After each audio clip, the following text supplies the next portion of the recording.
may fast food, meron din syempreng slow food. Mga pagkaing hindi pwedeng daanin sa pabilisan ng paghahanda, pinaglalaanan ng oras at pagmamahal. Pinasarap pa ng panahon. Pagpatak ng alas 3 ng hapon, ito ang maririnig sa Barangay Buli sa Batu, Leyte. Ibig sabihin lang niyan, luto na ang paborito nila ritong merienda. Gawa ito sa kamoting kahoy, manipis at pabilog ang hugis nito. Sinlaki ng plato at para mas sumarap, binubuhusan nila ito ng latik. Ang tawag nila rito, kabkab sa latik.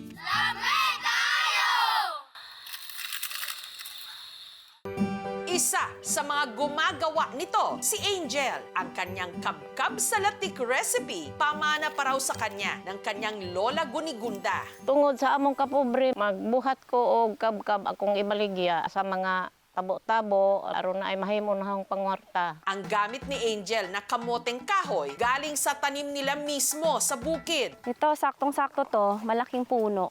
Marami tong laman. Ay, ang dami.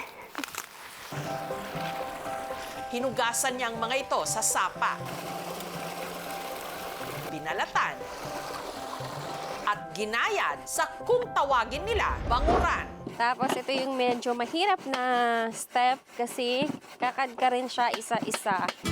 Sunod itong hinulma sa ginupit-gupit na dahon ng saging. Pa-flatten natin siya ng dahan-dahan.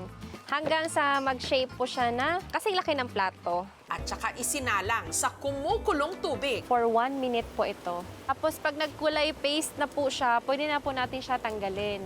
Ang nahangong kabkab pinatuyo ni Angel sa kanilang bubong. Kinabukasan,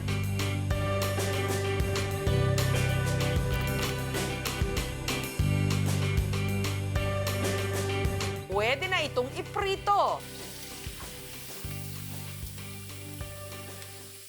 At ang nagpapasarap daw sa kanilang kabkab, ang latik na tinimplahan ng muscovado sugar.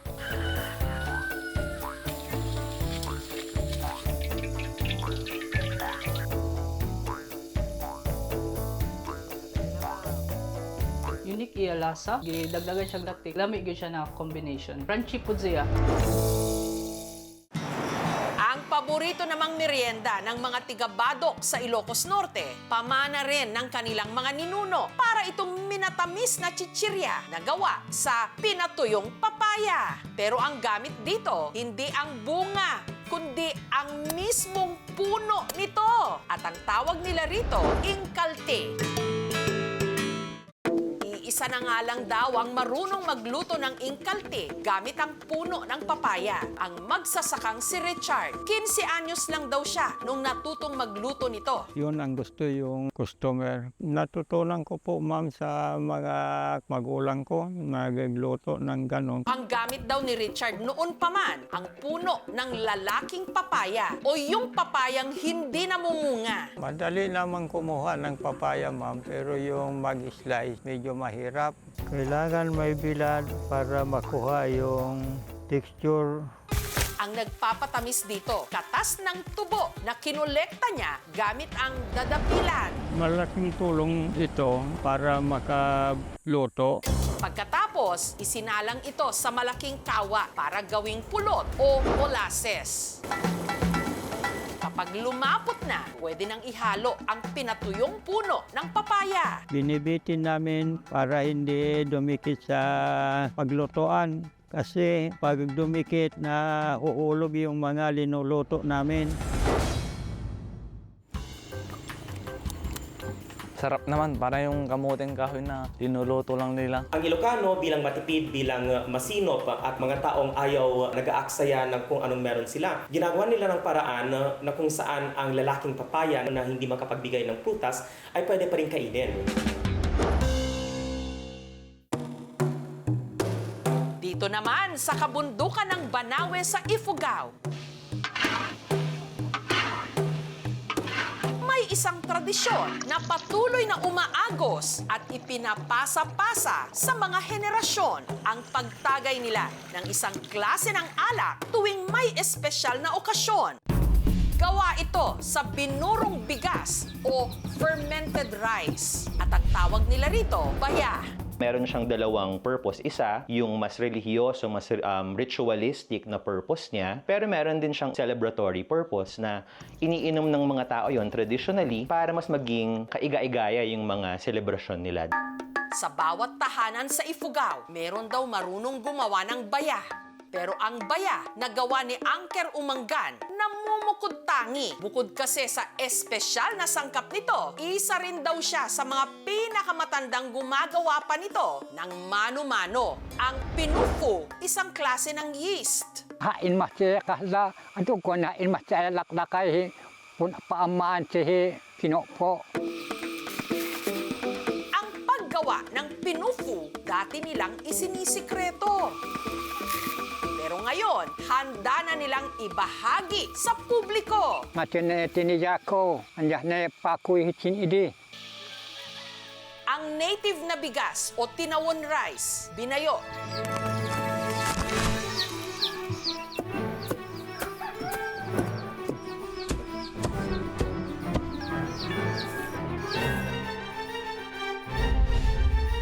Sunod itong binuhusan ng tubig.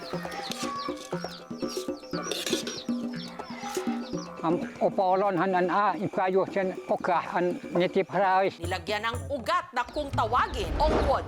Para maaman hi umi masya na pumanglo tanan aon wod.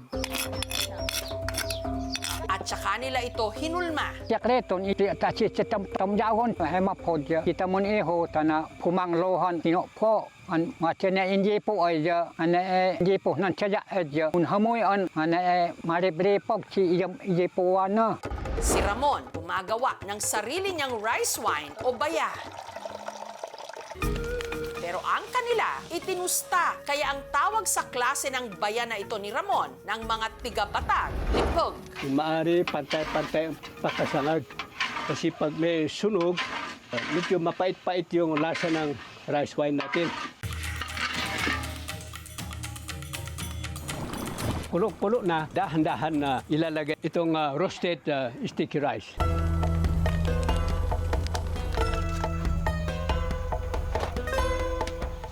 Salita namin, we call this spirituum. Para sa yung mga underworld spirit, para hindi sila makialam dito, para maganda ang pagkagawa. Dapat malamig na malamig bago ibudbud yung yeast. At para maiwasang masira ang lipog, nilagyan din nila ito ng ulot o wheat stalk at dahon ng saging. Lipat sa rice wine jar for fermentation proper. Pag nailagay na lahat at inakyat natin ito, pamahiin yan, walang magluto ng malansa dito kasi yung amoy niya para hindi makontaminate ito.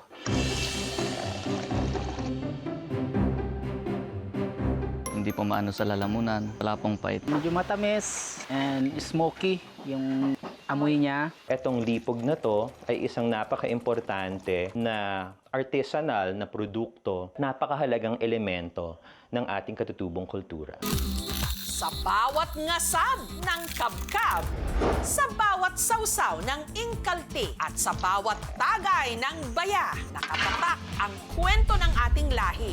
Hindi lang ang mga ito basta pagkain, kundi pamanang panlasa, alaala at kultura. Thank you for watching, mga kapuso. Kung nagustuhan niyo po ang videong ito, subscribe na sa GMA Public Affairs YouTube channel. And don't forget to hit the bell button for our latest updates.